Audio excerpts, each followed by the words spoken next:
Yan po. Almost, almost ano na po, 4 hours na po siyang gumagana. Champion Motolite 2SM po.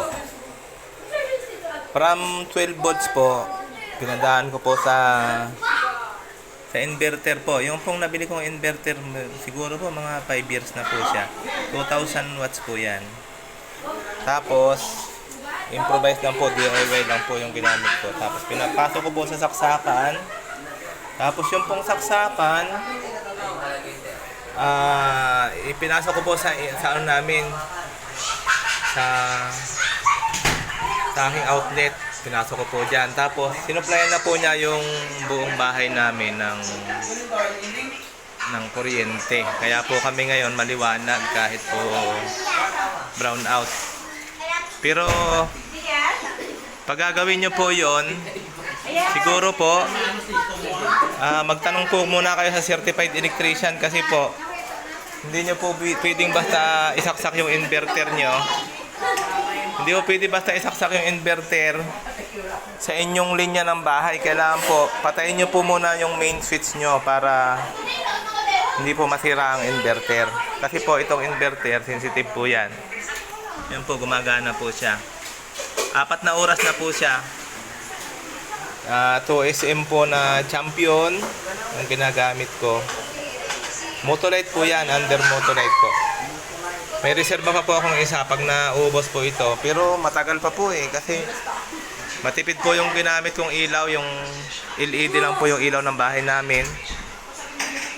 Tapos yung po mga charger ng cellphone, baka po may mga papakarga yan. 220 po ang lumabas dyan. Lahat po nung aming outlet may mga charger.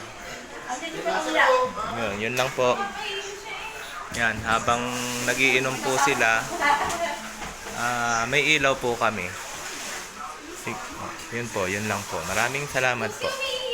Shiner ko lang po yung ginawa kong electric dito sa bahay. Hindi po generator ang ginamit namin. 2SM battery lang po yan. Tapos with inverter lang po. Yung pong mga nais ng gantong sit up, pwede ko po kayong tulungan. PM nyo lang po ako. Yan po. Mura lang po itong inverter na to. Makaka-order po tayo sa online.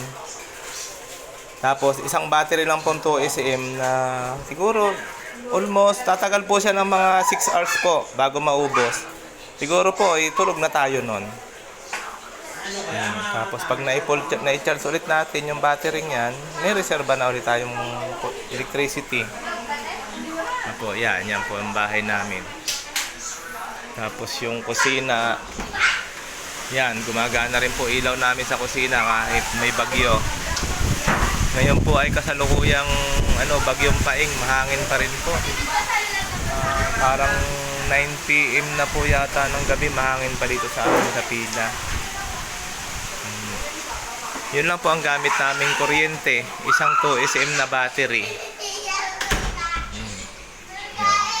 Sige po, ingat-ingat po tayo habang may bagyo. Panalangin lang po sa Panginoon na sana'y walang masaktan, walang anumang mangyari sa ating pamilya. Ingat-ingat na lang. Yan po, ang dilim-dilim po sa aming labas. Wala po talagang kuryente ngayon.